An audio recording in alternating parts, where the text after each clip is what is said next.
Most motorbikes are designed on the one-size-fits-all philosophy. Short riders will complain, tall riders will complain, but the vast majority of normal riders will be quite happy. We tall freaks of nature will whinge and complain about any bike, but especially those designed for shorter people. I want to specifically look at the Suzuki DR650 and Honda CB500X with an emphasis on foot pegs. Repositioning of foot pegs can make a big difference. We need to make this triangle bigger for taller riders.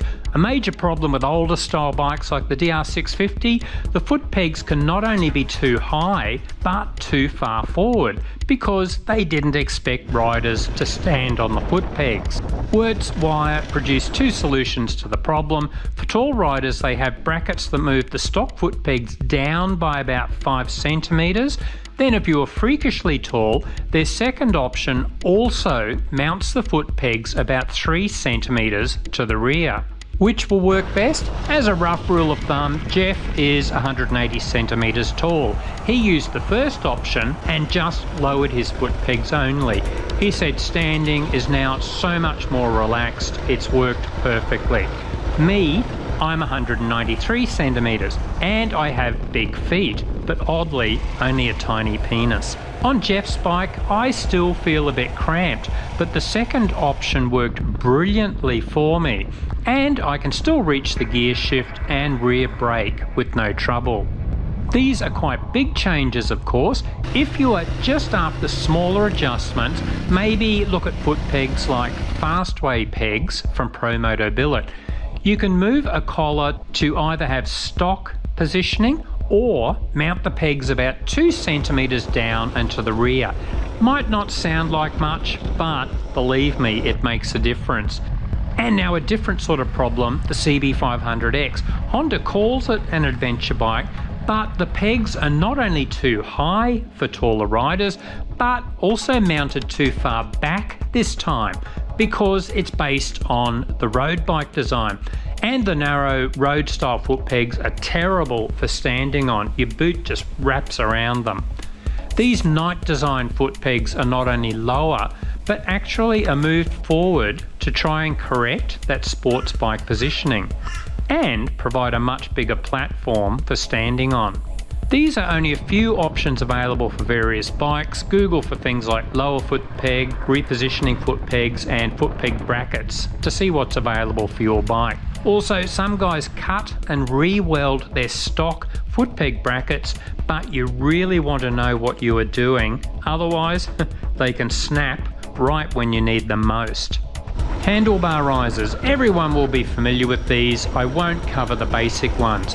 But for tall riders, the DR650 and CB500X handlebars actually sweep back too much. So it can be worth looking at the ROX pivoting risers. Instead of rolling your handlebars forward into an awkward position, these pivoting risers let you tune it just the way you want.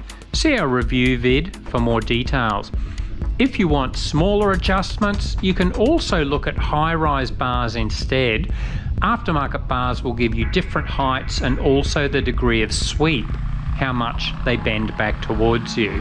Most of you will be familiar with custom seats for both short and tall riders. I won't go into details there, but man, they are so bloody expensive. If you are on a budget, I encourage you to try experimenting yourself. Just buy a staple gun and some black vinyl, cut up some old foam from a cushion. I just put this on top of the existing seat, so if it doesn't work, I just rip it all off again. The jobs I have done aren't pretty, but man, are they comfortable. The next option, contact your local upholsterers, ask them if they do one-off custom jobs. Often they enjoy the challenge and can make it for cheaper than some of those crazy expensive aftermarket jobs. Okay, what else? Long-term viewers will know I'm a fan of Steg Pegz. If you are very tall and stand on the foot pegs a lot, you can anchor your boots against these and make your legs do the work, instead of using your arms every time you accelerate or hit bumpy ground. A lifesaver, especially for us older riders.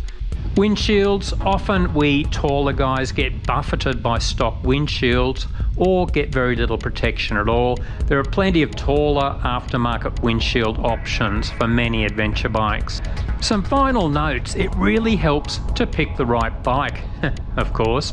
While these mods can make a difference, sometimes the bike will still simply be too small. For example, I had to sell the Honda CB500X for that reason. The mods still just didn't quite make it comfortable enough. But I bought the DR650 instead, and the mods worked great. Also, some riders will tell you these mods aren't necessary and you just need to learn proper body positioning and work on your skills. Yeah, it's a common saying from top-level riders in the motocross and enduro world, but seriously, most adventure riders are just looking for comfort, not shaving seconds off their lap times. Keen to hear your thoughts. Let us know in the comments. We will add your tips to the pinned first comment. Do you have other suggestions? What worked best for you? What didn't? How tall are you? What sort of bike are you riding?